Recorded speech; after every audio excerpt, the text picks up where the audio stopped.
This is Access Houston on 97.9 The Box. Good Sunday morning. You're listening to Access Houston. I'm your host, KG Smooth, welcoming back in the studio. You know, she's amazing. She's an English teacher. She's a playwright. She is a producer. She is a fashion designer. She's just all around a dope individual. Welcoming back the lovely Holly Charles. Good morning. I think he owes me money. That's why he's saying all that. And you've got some people with us here. I do. I have some friends. Could we just go around the table? Everybody introduce yourselves, starting with you, Mr. Woods. I'm Allie Woods. I'm directing a play down here that's been authored by Holly. Nice. My name's Trevor Cohn. I have the great fortune of being a part of this production. Nice to meet you, My Trevor. name's Kyle Mosley, and I as well have the great fortune of being a part of this company, and I think this is an amazing play that Miss Holly has put on. Oh, good. Well, we're going to talk about it. So everybody, get comfortable, get the mics, in a nice space.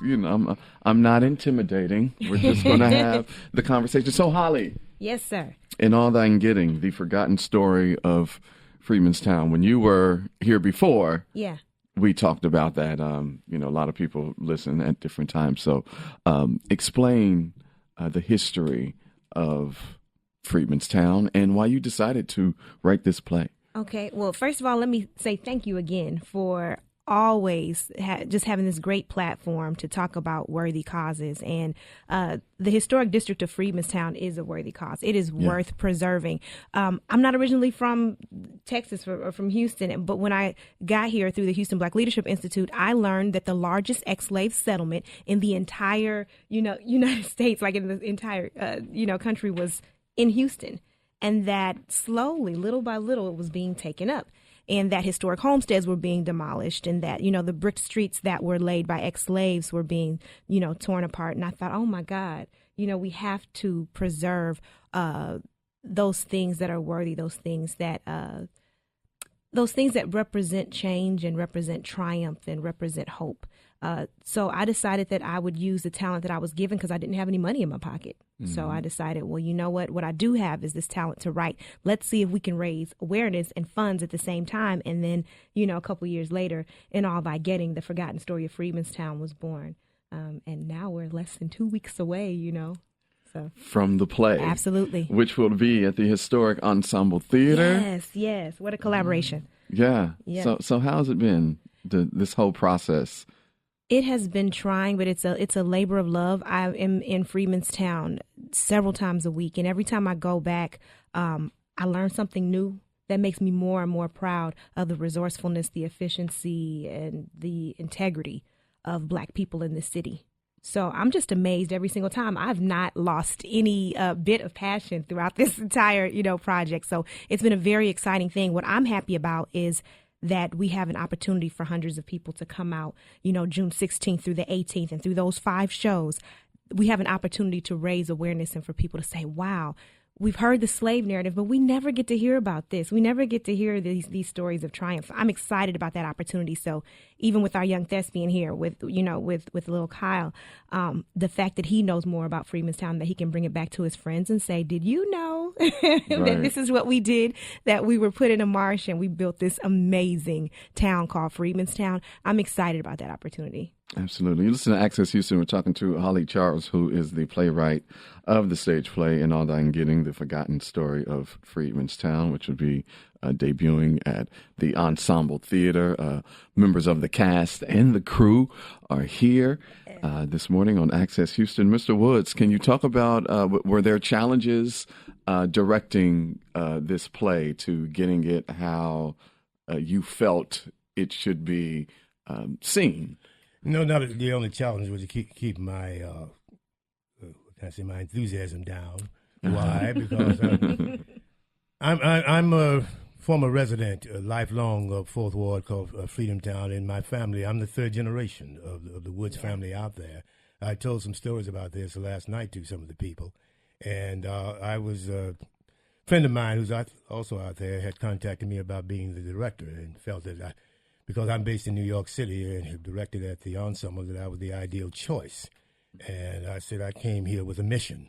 And as I said to the cast last night, this is my Valentine. to Fourth Ward because as I travel about since I've been here, I see what's happening in terms of gentrification. As a matter of fact, one of the actors here with us today, his name is Gentry, which would stand symbolically for gentrification.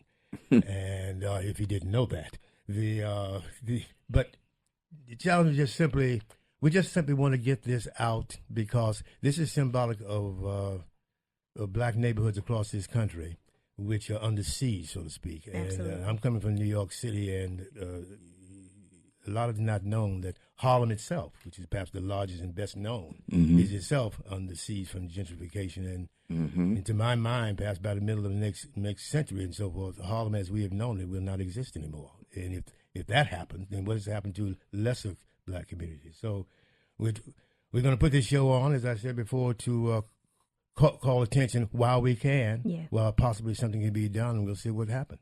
Absolutely. So, Trevor, talk about your involvement with the play. What made you want to be involved in this project? Sure. Well, I've been in Houston now for a little over 15 years.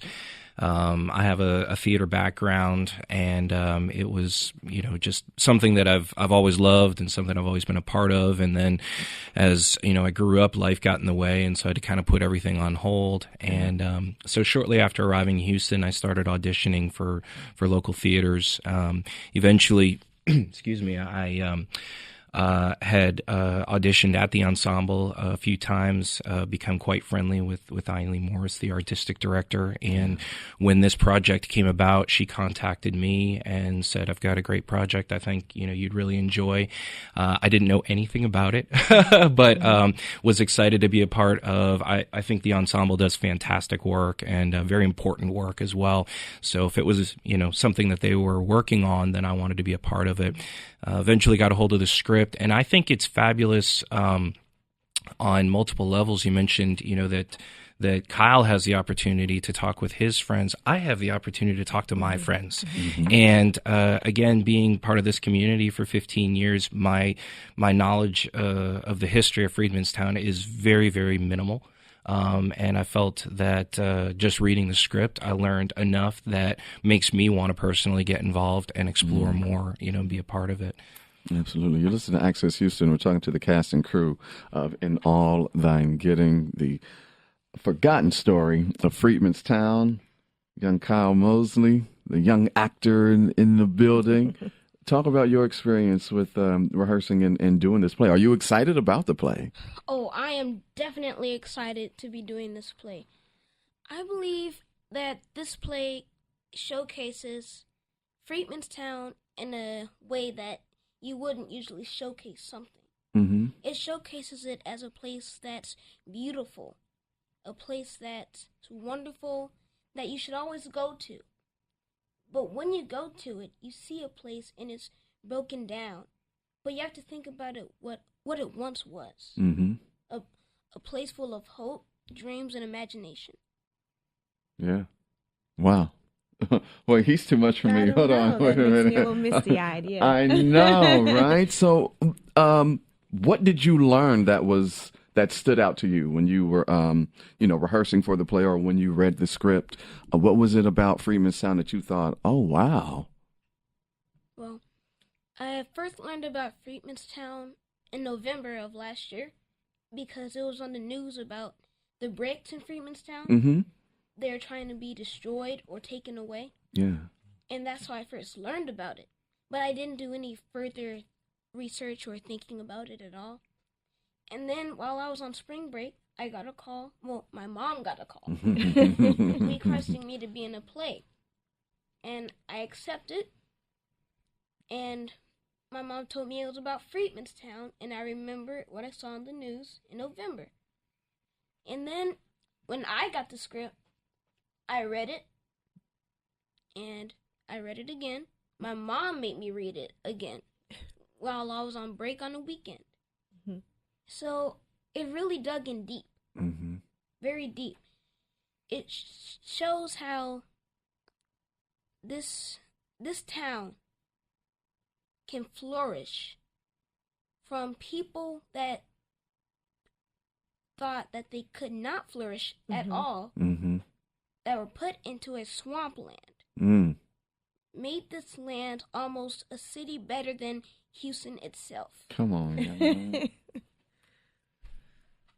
So, and I just think the story is amazing. Everything caught on to me, especially the way the play is written. It's beyond words. Oh, wow. I feel that. I feel that, Kyle. Wow. Wow, he's got me off my game. I need to get it together here. I'm so. Can I say that is like living the dream? That's what this play is so much. I'm a writer, but this play is not about me. This play is about the city of Houston. And I think what's beautiful about the people in this room right now is that we have a descendant of Friedmans Town who's directing. Yeah. We have a member of this play who is Caucasian, who's never actually heard of Friedmans Town, but who sees the worth in talking about American heroes, because that's what these are. And we have this young brother here who understands the significance and the power of preservation. If not one person shows up to this play, I would feel like, part of what I wanted to do has been accomplished already.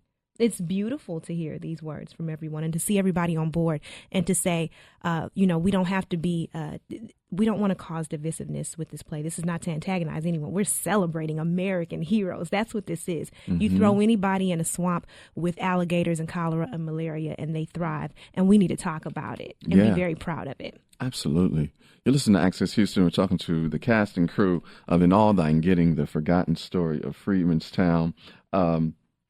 How can people get tickets? Are tickets still available? Let them know when the play is running. Like, give all of the information because Houston, this is you. This is your history. And it is American history as well. It is. And let me say this, this is an opportunity to make history by saving history as well. So you buying a ticket, yes, it's about you'll come away, you'll be entertained, but you are also participating in what we're doing. 100% of the proceeds of this play go to the Rutherford B.H. Yates Museum, which is the one functioning facility, the one historic homestead that you can actually still walk inside of. And their goal is to purchase, or they actually have purchased, but they want to stabilize and turn the others into museums as well. So just know that your dollar is going somewhere. It's not going into anyone's personal pocket. This goes into preserving our history. So you can go to rbhy.org. Again, that's rbhy.org. And you can just figure out what night you want to go, click on it and buy your tickets there. So we're just really excited. Opening night, we actually have an opening reception that we'll have as well, where we'll also be reading a proclamation. June 16th will be officially Friedmans Town Day. So we have so many things to celebrate on opening night. It's going to be exciting opening night. Yes, and our brother KG is hosting that night. Yes, I will be hosting that. I have agreed to that. What, you thought I was going to miss this? Are you kidding me? Listening to Access Houston and talking to the cast and all that getting. Can you talk about your character, Trevor? Gentry. What is Gentry about? Sure. Mr. Gentry he's an interesting fellow because he's a real estate developer, or he's part of a development team that is out to revitalize Midtown, revitalize the Fourth Ward, and really, I think is representational of so many people in Houston and, of course, around the country that are not aware of the history of Friedmans Town at all. And so he's introduced to the play as he's trying to purchase the home of Mrs. Mabel Washington, who's one of the original residents of Friedmans Town.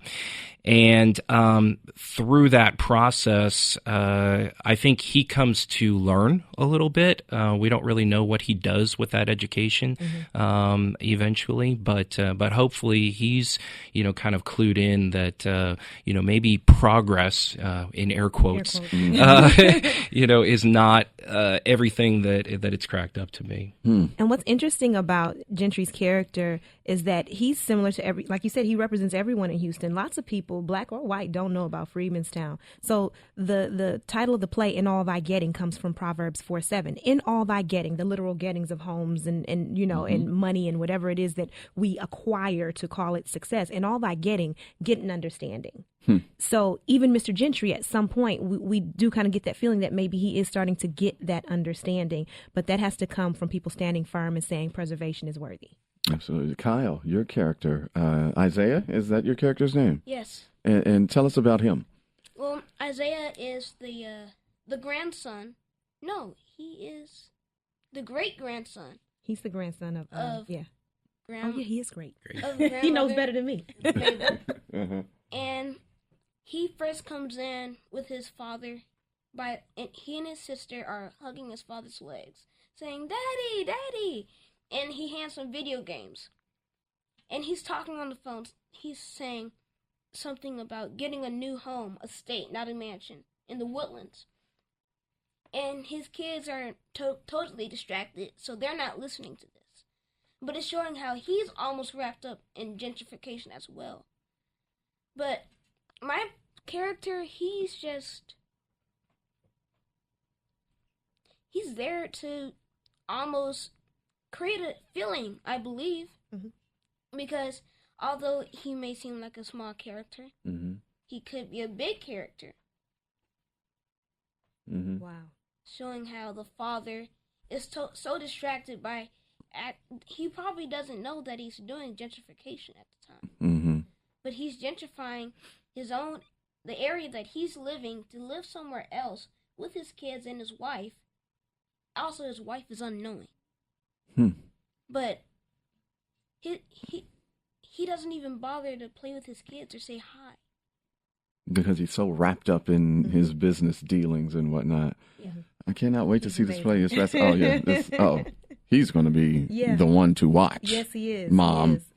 Mom already knows what she has. Mom knows. but yeah, I'm going to be keeping my eye out for this Yeah. little one right here. Yeah. So I'm glad that we were bringing up gentrification. So preservation versus gentrification. Yeah. Holly, when you first told me that you were writing this and you invited me down to see Friedmans Town to look at how the bricks were laid, and we walked around the neighborhood, and I noticed the gentrification that was going on, and it was just so close to, where these historic bricks were. And then later on, even some of the bricks were even brought up, which caused some more outrage in the city within that neighborhood. But I was taken away from the fact that there are people that still care and that want to preserve, the history of Friedmans Town. And on Facebook, and seeing these comments about people literally upset about these bricks being there, very upset about them being there, not being removed, but being there. And if I can read the young lady's comment, I'm not going to say her name, but she said, "Friedmans Town is where bricks were removed for progress. The locals complained about their history being destroyed. But when they, Friedman, in parentheses, remove the heroes' statues and rename our schools and streets because it's offensive to them, the liberals and Democrats are okay with that. Sounds like discrimination to me, but that's the way the last 8 years has been under the Obama administration." Okay, Obama's been out of office for 6 months, but I don't know what he has to do. Anything. But that's. Yeah. That's very that's very what do we do with that? That's very trumpeter of her. I've got a real tough stance on this business about bricks, because in terms of the posters that's been sent out by Holly, I think there's a street that you see along with some shotgun houses. Those persons who don't know what a shotgun house is, that you had one room after another, and if you took a shotgun and fired it, the bullet would pass through all the rooms without hitting anything. That's what we meant by a shotgun house. But I lived on that particular street. It's Andrews. Andrews was the most bricked street of all. It was not the only one. West Dallas, Wilson, and I was at the corner of Andrews and Arthur. And I bring this up because I'm using the bricks as a kind of central visual motif of this production, so forth and so on. The concrete, the weight, the stance, and all that kind of thing, and the memory. If I had later on when we finish and we complete this, and successfully that we will, I could very well rename this play.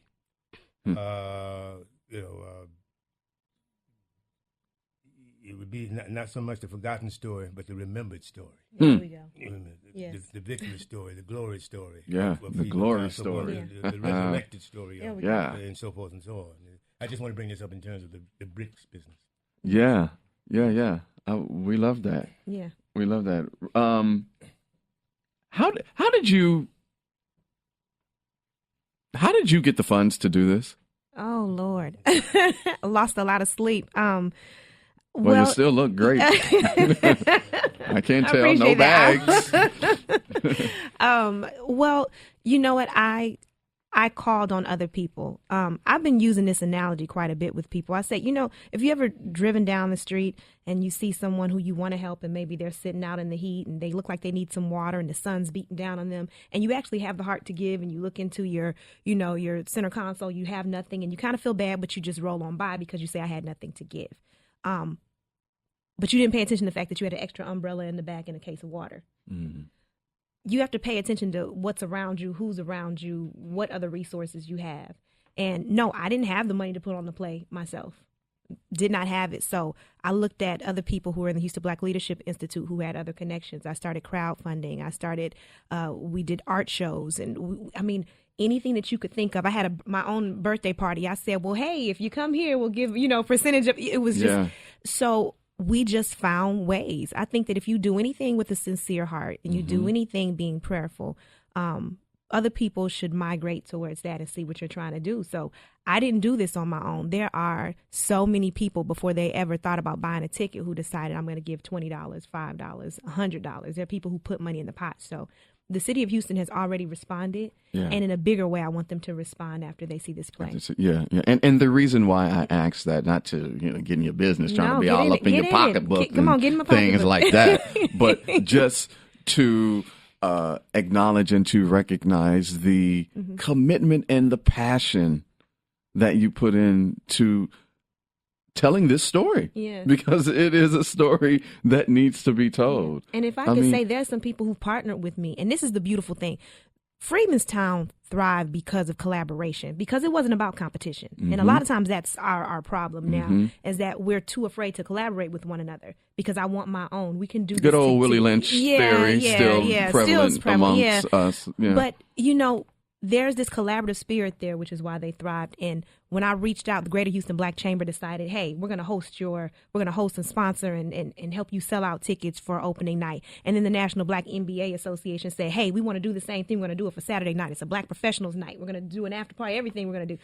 And then we had the Church Without Walls that said, we're going to buy out that whole theater for one Sunday afternoon, and we're going to come out there and celebrate. That is what is making this successful. Yeah. Is that people are willing to collaborate. And I'm excited by that, And I'm excited for you. And the play is coming at the Ensemble Theater. We kick it off June 16th.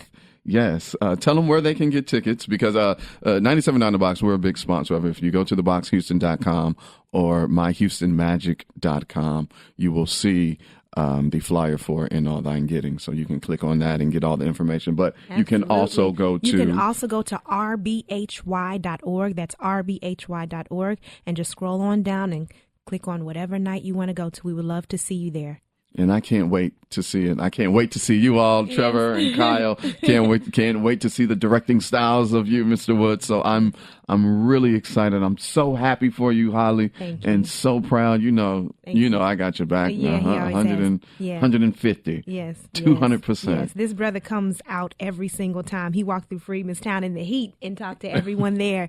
And we had him in Macedonia Baptist Church, had somebody preaching to him for a minute. Man, I love to see that he was excited about it. Yeah, very, very. And if I wasn't passionate or excited about it, you would not be sitting here. Yeah. So I believe in everything that you do. Thank you. So Houston, stand up and get your tickets so you can check out the incredible play written by Holly Charles, In All Thine Getting, the forgotten story of Friedman Town. But after this, as Mr. Woods say, it'll be the resurrected story of Friedman's Town. So Holly, Mr. Allie Woods, Mr. Trevor Cone, and the future Kyle Mosley. Thank you all for coming through. Thank you. Thank you. Thank you. Thank you.